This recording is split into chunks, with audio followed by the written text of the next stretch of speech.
그럼 지금부터 시작하도록 하겠습니다. 오늘 그 워크숍은 주로 딥러닝 기반한 비전 하시는 분들, 그다음에 자율주행 하시는 분들 위주이신 것 같은데 제가 이렇게 초청받게 돼서 굉장히 영광으로 생각을 하고요. 저는 뭐 딥러닝 가이는 아니고 시스템 소프트웨어, 특히 오퍼레이팅 시스템을 하는 사람입니다. 그래서 제가 이제 IT 하는 사람들, 특히 소프트웨어 하는 사람들 중에 좀 드물게 자동차 쪽에 굉장히 한 20년 넘게 활동을 했어요.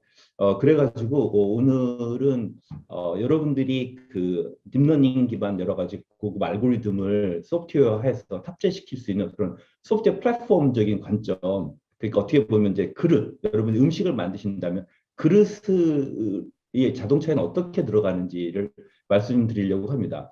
그래서 아까 유 교수님 말씀하신 대로 좀 이렇게 큰 그림을 말씀드리려고 하고요. 또 한 가지 측면은 그 요즘에 이제 테슬라를 중심으로 해서 새로운 어떤 IT 기술이 자동차에 들어오면서 그런 이노베이션 하지 못했던 기존 자동차 산업에 대한 좀 뭐라고 할까 비판 같은 것들이 있거든요. 그래서 그 자동차 산업을 위한 변명이 될 수가 있고요.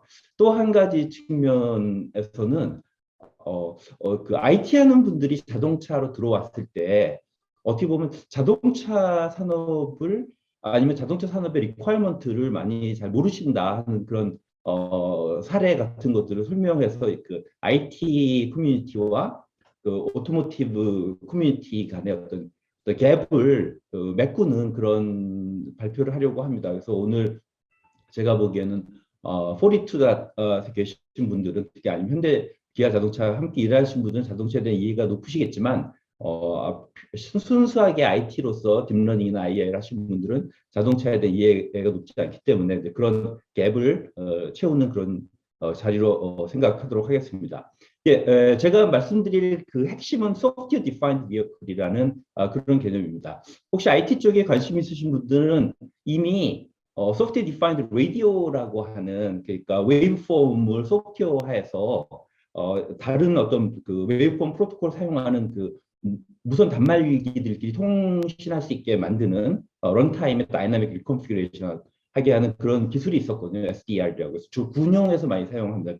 미 국방부에서 추진해가지고 근데 그런 쪽에서 소프트웨어 디파인드라는 개념이 있었고 그다음에 이제 브로드밴드 백본 네트워크 같은 데서 네트워크 슬라이싱을 하는 그런 기술로서 소프트웨어 디파인드 네트워크라는 기술이 또 IT 쪽에 널리 사용이 됐거든요. 근데 드디어 이제 자동차에도 소프트웨어 디파인드 비어클이라고 하는 개념이 등장을 했는데 이게 사실은 굉장히 큰 임팩트를 가지고 있는데 많은 분들이 그 함의를 잘 모르시는 경우가 많아요. 그래서 그거를 오늘 설명드리려고 합니다. 예.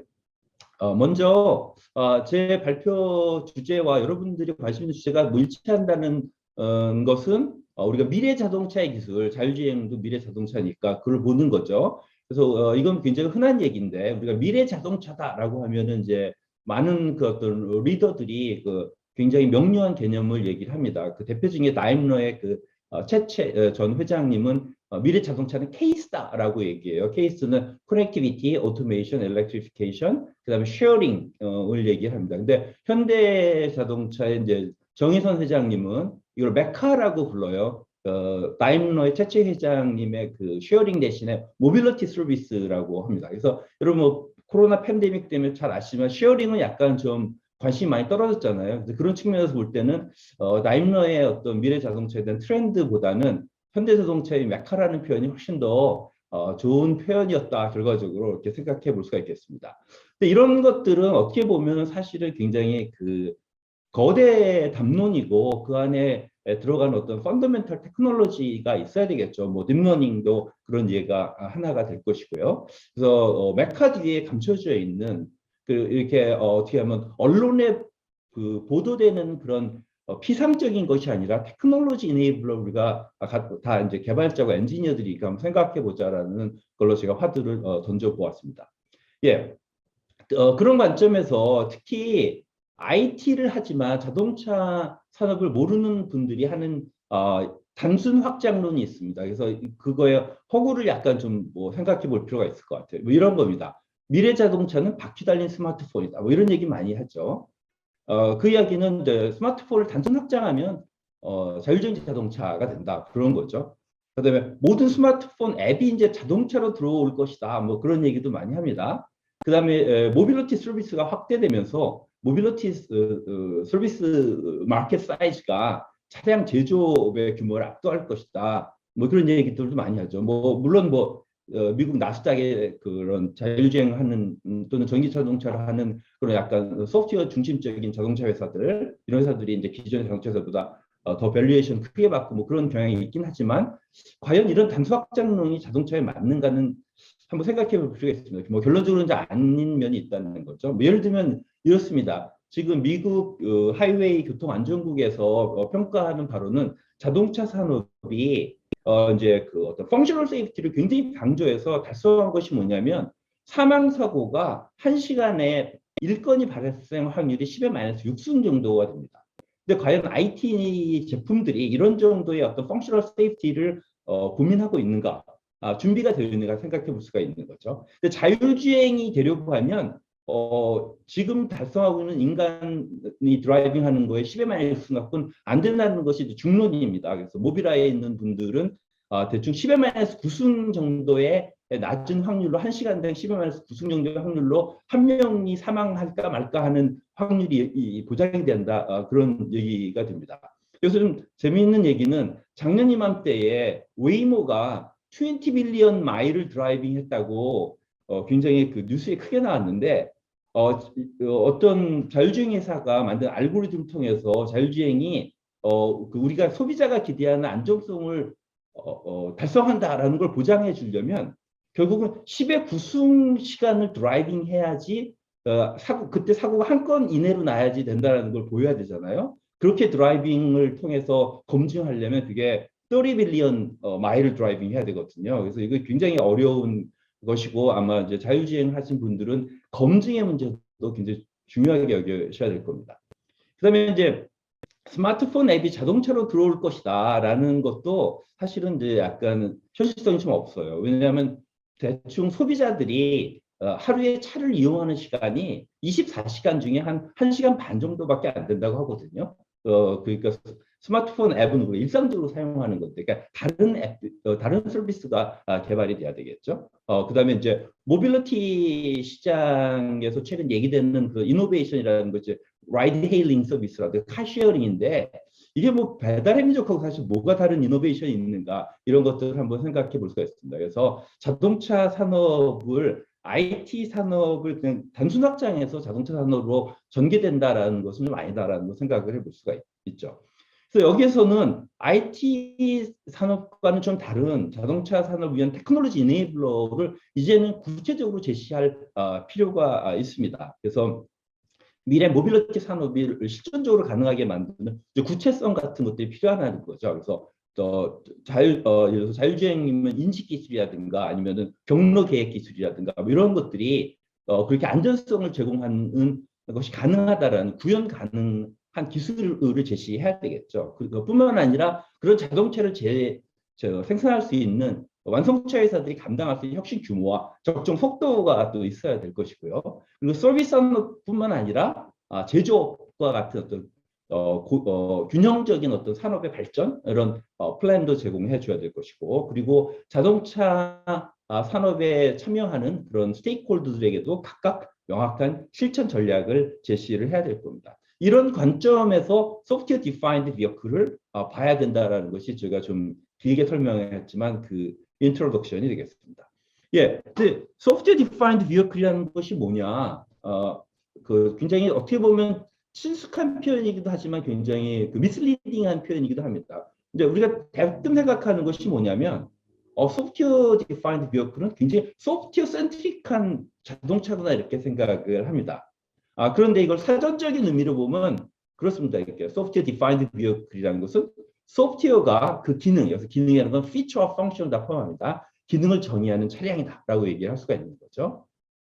그런데 우리가 돌이켜보면 2010년도에 이미 고급 자동차, 벤츠 같은 고급 자동차에 1억 줄 이상의 그 소프트웨어가 방대한 소프트웨어가 사용이 됐거든요. 근데 그런 걸 우리가 소프트웨어 디파인드 비어클이라고 하지는 않습니다. 소프트웨어 디파인드 비어클이라고 하면 소프트웨어 이런 인텐스한 소프트웨어 센트리시티 플러스 서비스 오리엔테이션이 반드시 있어야 됩니다. 그럼 서비스 오리엔테이션이 뭐냐? 이런 거죠.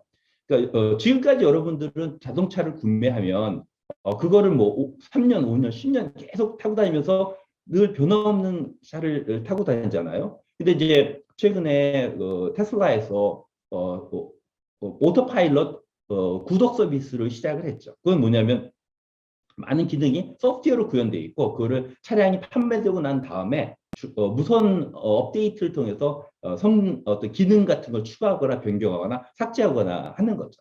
그런 것을 가능하게 하는 것이 바로 소프트웨어 오리엔테이션이 되겠습니다. 그래서 소프트웨어 디파인드 비어클이라는 것이 앞에서 메카라고 하는 그 미래 자동차의 어떤 글로벌 트렌드를 가능하게 하는 소프트웨어 플랫폼 테크놀로지다라고 여러분이 이해하시면 되겠습니다.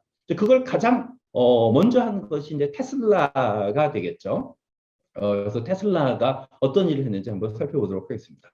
물론 일론 머스크라는 분은 굉장한 이노베이터이고 이베이의 창업자 중에 한 명이고 IT 쪽에 굉장히 백그라운드를 갖고 있는 분이죠. 이분이 처음 자동차 산업에 뛰어들었을 때 기존 자동차를 보고 정말 괴이한 상품이다라고 생각을 했다고 해요. 왜냐? 하나의 상품 안에 일단 CPU가 한 100개에서 200개가 들어가 있는 거죠. 그리고 그 CPU들은 다 다른 벤더에 의해서 만들어지다 보니까 다 다른 오퍼레이팅 시스템을 사용을 합니다. 그러니까 하나의 제품 안에 오퍼레이팅 시스템이 여러 개 있고 걔네들이 또 CPU도 여러 개 있고 분산적인 구조로 되어 있는 거죠. 뭐 이런 엉터리 같은 구조를 갖는 제품이 있냐? 우리는 이런 식으로 만들지 않겠다. 아마도 자동차 인더스트리에 있는 사람들은 좀 스마트하지 못한 사람들인가 보다 이렇게 생각을 많이 했죠. 결과적으로 테슬라는 기존의 자동차와 다르게 4개의 그 CPU, 자동차 인더스트리에서는 CPU를 ECU라고 주로 부릅니다. ECU만을 탑재한 굉장히 센트럴라이즈된 아키텍처를 갖는 시스템으로 만들었습니다. 예, 근데 이 시점에서 제가 기존 자동차 업계에 대한 변명을 좀 하자면 자동차 업계에 있는 분들이 이런 센트럴라이즈 시스템의 효용을 몰라서 이렇게 설계한 것은 아닙니다. 자동차 산업은 여러분 잘 추측해 볼 수 있겠지만 한 2만 개에서 5만 개의 부품이 사용되거든요. 그러면은 그 부품을 조달하는 회사가 한 1만 개 이상이 됩니다. 그럼 1만 개 이상의 그 서플라이어와 협업을 하려면 그 서플라이어들을 그 체계적으로 조직화시킬 수밖에 없거든요. 그 조직화시키는 방법이 바로 뭐냐면 계열화시키는 거죠. 다시 말해서 그 계열의 정점에는 완성차 회사라고 하는 OEM이 있고 그다음에 OEM에게 굵직굵직한 모듈을 납품하는 대형 서플라이어인 티어1이 있습니다. 그다음에 티어1에게 파트를 제공해주는 티어2가 있고 티어3가 있습니다. 이 피라미드 구조 안에 1만 개의 기업들이 들어가 있는 거죠. 이런 1만 개의 기업에게 자동차 제조라는 그런 일을 맡기려면 어떻게 해야 되겠어요? 완성차 회사는 자동차 전장 시스템을 기능적으로 쪼개야 되겠죠. 그리고 기능적으로 인디펜던트하게 이제 세퍼레이션 된 모듈들을 티어1들에게 당신들이 알아서 만들어 주세요라고 부탁을 하게 될 겁니다. 그러면 그 티어1들은 다시 티어2가 협업해서 그 모듈들을 만들어서 납품을 하게 되겠죠. 전통적인 컴플렉스 시스템 설계를 하기 위해서 디컴포지션하고 그걸 인테그레이션하는 그런 모습이 되게 될 겁니다. 그리고 우리가 디컴포지션 할 때 바라는 건 뭐예요? 티어1들이 제공한 그런 부품들이 들의 인터페이스만 우리가 이해하고 그거를 결합시켜서 시스템을 만들 수 있어야지 효율적이 되겠죠. 근데 그러다 보니까 티어1들은 다른 티어1과 무관하게 각 이슈들을 개발을 하고 그 안에 자기만의 어떤 하드웨어를 구성하고 자기만의 오퍼레이팅 시스템을 구성하고 자기만의 소프트웨어와 알고리즘을 구성해서 이걸 블랙박스화해서 OEM들에게 납품을 하게 되는 거죠. 이렇게 전통적으로 서플라이 체인을 유지하다 보니까 테슬라에서 이렇게 비난했던 모습의 그런 자동차 전장 시스템 아키텍처가 형성이 됩니다. 그런 아키텍처는 굉장히 디센트럴라이즈 돼 있고 그리고 디센트럴라이즈 돼 있는 거죠. 그래서 근데 자동차 업계에도 그게 문제가 된다는 거는 잘 알고 있습니다. 얼핏 생각해 보면 이렇게 디센트럴라이즈 시켜서 이렇게 기능적으로 자동차 시스템을 나눠가지고 협업을 하게 하는 것이 괜찮을 것 같다라고 생각을 하는데 그 결과는 이렇습니다. 기능과 그 기능을 구현하는 센서와 액추에이터와 ECU의 그 피지컬 로케이션이 그게 한정이 되지 않습니다. 그래서 뭐 이런 거예요. 넓은 방에 한 100명 정도의 사람이 들어가 있고 10명씩 팀을 나눠서 회의를 한다고 생각을 해봅시다. 그런데 각 10개의 팀원들이 방 전체에 흩어져 있어요. 그럼 어떻게 해야 되겠어요? 각 팀원들이 저 방 끝에 있는 사람들에게 샤우팅을 해야지 서로 의사소통이 되게 되겠죠? 그러다 보니까 뭐 방은 뭐 엄청나게 시끄러워지고 굉장히 비효율적이 되는 거죠. 그것이 현재의 기능 중심적으로 분할된 아키텍처의 모습이 되겠습니다. 그런 아키텍처를 도메인 아키텍처라고 얘기를 합니다. 그래서 그 개념적으로는 도메인 아키텍처를 통해서 많은 그 자동차 계열사들과 협업을 할 수가 있었는데 그러다 보니까 어떤 문제가 생기냐면 그 도메인의 어떤 기능성과 피지컬 로케이션이 일치하지 않기 때문에 서로 와이어링이 굉장히 복잡하게 되는 그런 문제가 생기게 됩니다. 여기 뭐 여러분 보시게 되면 이런 결과가 되는 거죠. 뿐만 아니라 그런 어떤 부품들을 여러 계열사로부터 따로 공급을 받다 보니까 리던던시가 있어요. 그다음에 헤테로지니어티가 있고 그다음에 이제 디스트리뷰트 시스템은 센트럴라이즈 시스템에 비해서 훨씬 언릴라이어블 합니다. 왜냐하면 네트워크 링크들이 포인트 오브 페일러가 되는 경우가 많거든요. 그래서 이런 문제점들을 자동차 업계도 잘 인식하고 있었습니다. 이제 그럴 때 아무런 이런 리거시가 없는 테슬라 같은 회사는 뭐 바로 센트럴라이즈된 시스템을 만들 수가 있었죠. 그래서 자동차 업계에서도 이 문제를 잘 알고 있기 때문에 이거를 굉장히 극복하고 싶어 했습니다. 그래서 어떻게 극복했느냐? 이제는 자동차 시스템을 설계할 때 기능을 중심으로 디컴포지션 하지 말고 피지컬 로케이션을 중심으로 디컴포지션 하자. 그래서 프론탈 존, 백 존, 그다음에 레프트 존, 라이트 존 이렇게 존을 중심으로 시스템을 분할합니다. 그리고 존을 중심으로 시스템을 설계하자는 거죠. 그러면은 아무래도 저기 도메인 중심으로 설계하는 것보다 서로 연결성이 굉장히 네트워크 커넥티비티의 연결성이 굉장히 단순화되겠죠. 뿐만 아니라 배전 이런 것들이 모두 단순화하게 됩니다. 이렇게 하면서 ECU로 나눠져 있던 기능들을 전부 모으게 돼요.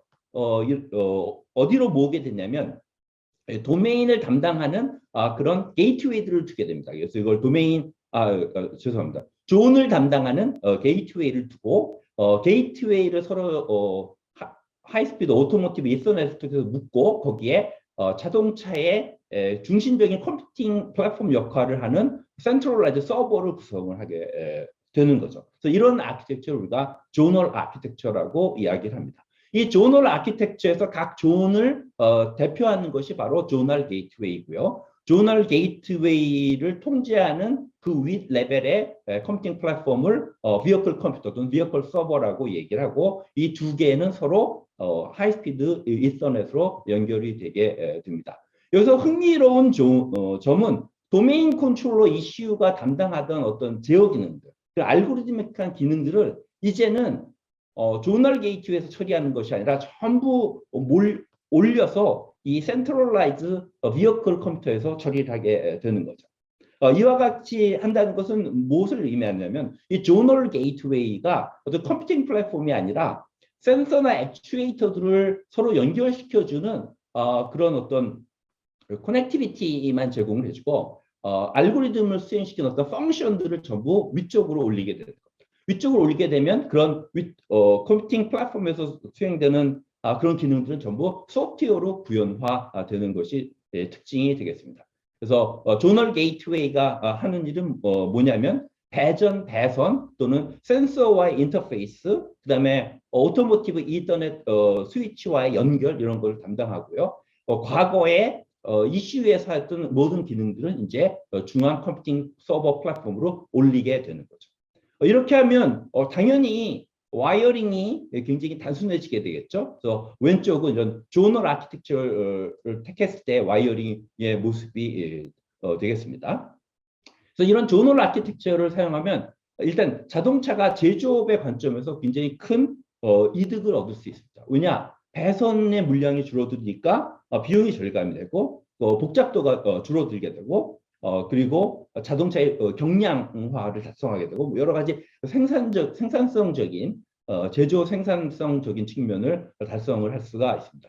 근데 그것뿐만 아니라 여기서 굉장히 혁신적인 일들이 일어나게 됩니다. 그건 뭐냐면 과거에는 티어 1 서플라이어들이 블랙박스 형태로 제공됐던 그런 자동차의 기능들이 전부 화이트박스로 바뀌게 되고 그 화이트박스로 에서 벗어나온 그 소프트웨어들이 전부 센트럴라이즈된 비어클 서버에서 수행을 하게 된다는 거죠. 그러니까 결국 이게 무엇을 의미하냐면 자동차의 많은 기능들이 하드웨어에서 그것도 데디케이트된 하드웨어나 펌웨어에서 오픈된 소프트웨어로 바뀌게 된다는 거죠. 이런 구조가 바로 조널 아키텍처고 이 조널 아키텍처가 바로 소프트웨어 디파인드 비어클을 가능하게 하는 플랫폼적인 토대가 되게 됩니다. 그래서 이렇게 소프트웨어 디파인 비어클을 지원한 조널 아키텍처가 되면 이제는 펑셔널리티가 자동차의 펑셔널리티가 피지컬 하드웨어로부터 벗어나게 되고요. 그에 따라서 스케일러빌리티가 증가되게 되겠죠. 왜냐하면 센트럴 컴퓨터 서버를 공유하니까 그걸 확장함으로써 기능을 쉽게 아니면 능력을 쉽게 확장을 할 수가 있게 됩니다. 뿐만 아니라 많은 기능이 소프트웨어로 구현이 되다 보니까 자동차가 판매되고 난 다음에 소비자들이 요구하는 그런 요구사항도 쉽게 대응해 줄 수가 있는 거죠. 테슬라에서 얘기하는 오토파일럿에 대한 구독 서비스 이런 것들이 가능하게 되는 것입니다. 여기서 우리가 흥미로운 점은 테슬라에서 출발했던 어떤 자동차의 전장 아키텍처의 모습 그리고 기존의 리거시의 제약을 받았던 자동차 제조사들이 가지고 있던 문제로부터 시작된 전장 아키텍처, 조널 아키텍처가 되겠죠. 그거의 궁극적인 도착점은 아주 유사한 모습이다. 센트럴라이즈 조널 아키텍처 모습을 띠게 된다라는 것을 알 수가 있게 됩니다. 그래서 왜 테슬라는 단방에 그런 센트럴라이즈, 소프트웨어 디파인드 비어클을 제공할 수 있는 센트럴라이즈 아키텍처로 갔는데 기존의 자동차 업계는 돌아갈 수밖에 없었나 하는 것도 우리가 이해할 수가 있게 되겠습니다. 그러면 이런 조널 아키텍처에 대한 특성을 다시 한번 요약을 드리면 조널 게이트웨이가 센서 액추에이터 커넥티비티라고 하는 하드웨어 디테일들을 앱스트랙션 시켜주는 역할을 하게 됩니다. 그리고 자동차의 제어 기능, 그다음에 펑셔널리티, 피처들 이런 것들은 모두 소프트웨어로 구현이 되고 센트럴라이즈돼서 비어클 컴퓨터에서 중앙화되어서 처리가 가능하게 되는 거죠. 그래서 결국은 비어클 컴퓨터의 소프트웨어를 업데이트, 마치 우리가 스마트폰의 소프트웨어를 OTA로 업데이트하는 것처럼 업데이트하게 되면 자동차의 기능도 무한 업데이트가 가능하게 되는 그런 새로운 플랫폼 형태로 되는 것이 되겠습니다. 그러면 이런 형태를 또 자동차 업계에 있는 사람들은 하드웨어 소프트웨어 디커플링이라고 얘기를 합니다. 드디어 하드웨어로부터 자동차의 어떤 커스텀 소프트웨어가 분리되어 나왔다라고 얘기를 하는 거죠. 그래서 여러분들은 자동차 산업에 대한 이해를 좀 더 높이시면 자동차 산업에 있어서 서플라이 체인 관리는 굉장히 중요한 겁니다. 앞에서 말씀드린 것처럼 5만 개의 부품을 1만 개 이상의 서플라이어를 통해서 조달받아야 된단 말이에요. 그래서 이런 전통적인 피라미드 형태의 서플라이 체인 구조를 갖고 있다고 했죠. 그런데 이렇게 조널 아키텍처를 사용을 해서 소프트웨어 디파인드 비어클을 구현하게 되면 소프트웨어 기능이 하드웨어로부터 독립을 하게 되고 그건 무엇을 의미하냐면 자동차를 완성차를 만드는 그런 OEM들이 하드웨어 부품뿐만 아니라 이런 소프트웨어를 부품화해서 조달받는 그런 서플라이 체인을 새로 구축해야 된다는 것을 의미를 하게 됩니다. 그래서 과거에는 티어1이라고 하는 큰 벤더들이 OEM에게 모듈을 납품했는데 이제는 티어1급의 소프트웨어 전문 회사가 OEM들에게 소프트웨어를 부품으로서 납품을 하게 되는 거죠. 이런 거는 뭐를 의미하게 되느냐? 현재 전통적인 티어 원, 그러니까 현대 모비스라든가 아니면 만도라든가 아니면 보쉬나 덴소 같은 그런 티어 원들이 지금같이 하드웨어 중심적인 어떤 부품 제공하는 비즈니스 모델로는 이제는 살아남기가 굉장히 어려워진다라는 것을 우리가 이해할 수가 있겠습니다. 그래서 이제 뭐 실제로 모비스도 이제 소프트웨어 전문 회사로 변화하려고 이제 노력을 많이 하고 있습니다. 예, 그러면 이와 같은 소프트웨어 디파인드 비어클에 대한 요구 사항으로 소프트웨어가 하드웨어로부터 독립되어서 독자적인 서플라이 체인이 생기게 됐을 때 완성차 회사들은 어떤 역할을 해야 되겠어요? 당연히 부품화된 소프트웨어를 모아서 자동차를 만들어야 되겠죠. 다시 말해서 소프트웨어에 대한 통합이 OEM의 굉장히 중요한 역할이었습니다. 과거에는 블랙박스화된 그 소프트웨어와 IP를 내장하고 있는 하드웨어 박스들을 연결하는 것이 자동차를 만드는 것이었는데 이제는 소프트웨어 부품들을 통합하는 것이 필요하게 되는 거죠. 뿐만 아니라 이제 검증도 달성을 해야 되겠죠. 기존에 이제 제조 관행이 이렇게 해서 바뀌게 됩니다. 이제 소프트웨어 부품을 제공받게 되는 거죠. 소프트웨어 부품을 제공받아서 통합하려면 무엇이 있어야 됩니까? 당연히 오퍼레이팅 시스템이 있어야 되겠죠. 그래서 완성차 회사들이 자체적으로 오퍼레이팅 시스템을 개발할 수밖에 없는 그런 당위성들이 생겨나게 됩니다.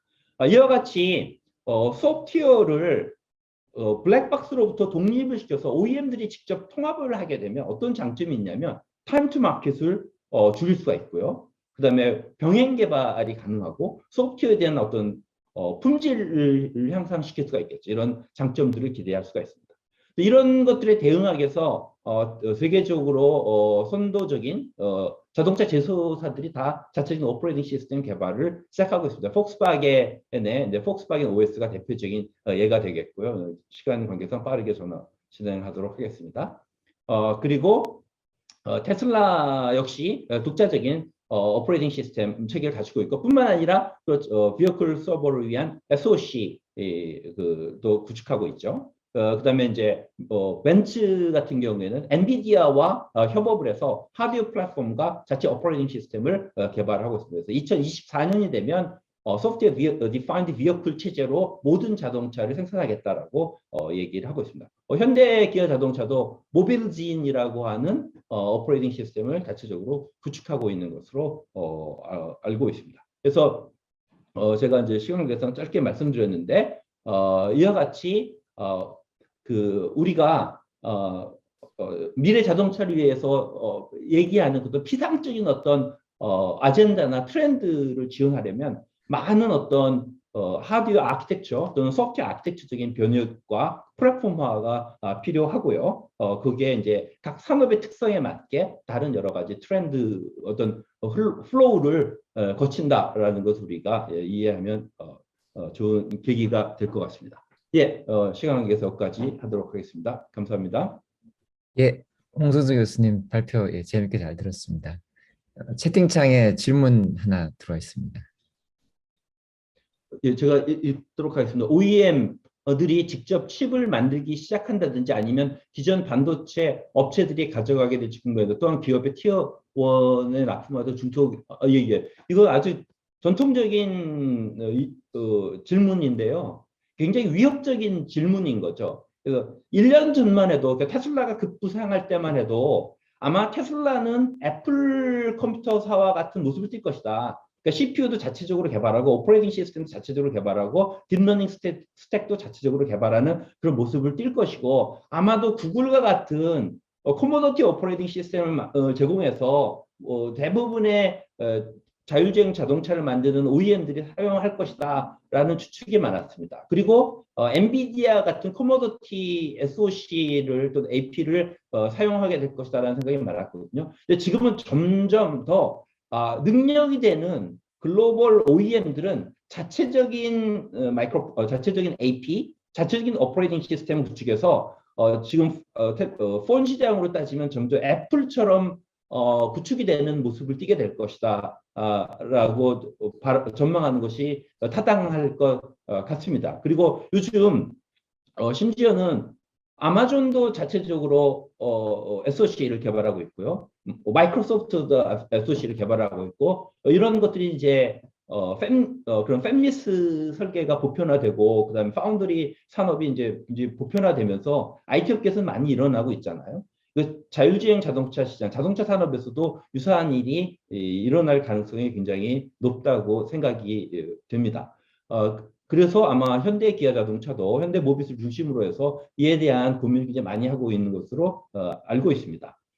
예, 문제는 티어 1들입니다. 티어 1들이 전통적인 어떤 모듈을 납품을 했는데 이걸 화이트박스화 되면서 지적재산권을 감출 것이 없어요. 그래서 밸류를 받을 것이 별로 없어지거든요. 소프트웨어 기업으로 변신을 해야 됩니다. 그래서 여러분이 최근에 현대 모비스의 광고를 보시면 우리는 소프트웨어 회사다라는 그 취지의 광고를 하기 위해서 굉장히 노력을 많이 합니다. 그래서 많이 변신에 성공했다고 생각을 하고요. 만도도 마찬가지고요. 만도도 이제 회사 이름 H 인클레이브가 회사도 새로 이제 창업을 했죠. 그래서 능력이 되는 또 재무적인 어떤 역량이 되는 티어 1들에게 변신을 시도합니다. 근데 문제는 이제 티어 2, 티어 3들인 거죠. 좀 아직은 규모가 작고 그다음에 그 캐시플로우도 부족한 회사들은 변신에 좀 어려움 많이 겪고 있고요. 그다음에 또 하나 문제점은 뭐냐면 이제 자동차 산업에서 소프트웨어 인력을 구하기가 굉장히 어려운 거죠. 이것도 굉장히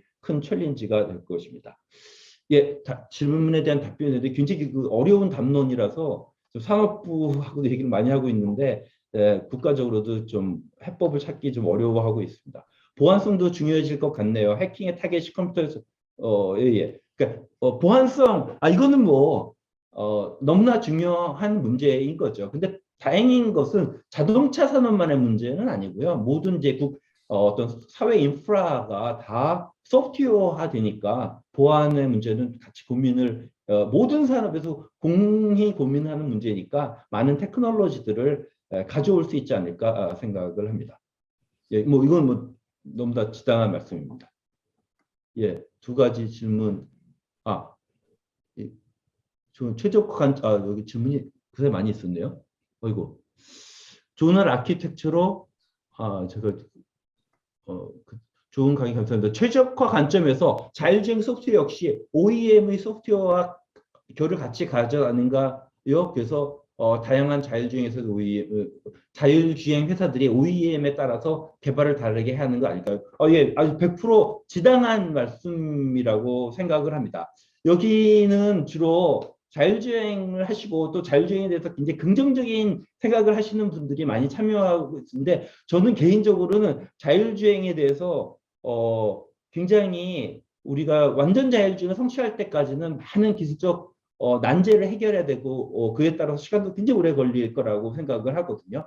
특히 펑셔널 세이프티 문제가 굉장히 심각한 거죠. 그리고 아까 말씀드린 것처럼 지금은 개발 단계니까 좋은 알고리즘, 자율주행 알고리즘 개발하는 것만 많이 고민하는데 그게 실제로 자동차에 탑재됐을 때 검증을 어떻게 할 것인가는 아무도 답이 없는 것 같아요. 제가 아까 말씀드린 것처럼 자율주행 알고리즘을 탑재하면 10의 마이너스 9승의 페이털리티 확률을 보장하기 위해서는 30 빌리언 마일을 드라이브 해야 되거든요. 근데 그 알고리즘 또 고치면 어나더 30 빌리언 마일을 또 드라이브 해야 되거든요.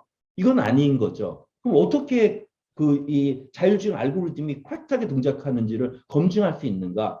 이거 굉장히 어려운 문제죠. 그래서 이런 것은 역시 그 도메인 날리지를 갖고 있는 OEM들이 자체 도메인 날리지를 이용해서 자율주행 하시는 분들과 협업을 해야 가능할 것이고요. 이것은 여기 질문하신 분의 의도처럼 OEM 개별적으로 내재화해서 하지 않을까 그렇게 생각이 듭니다.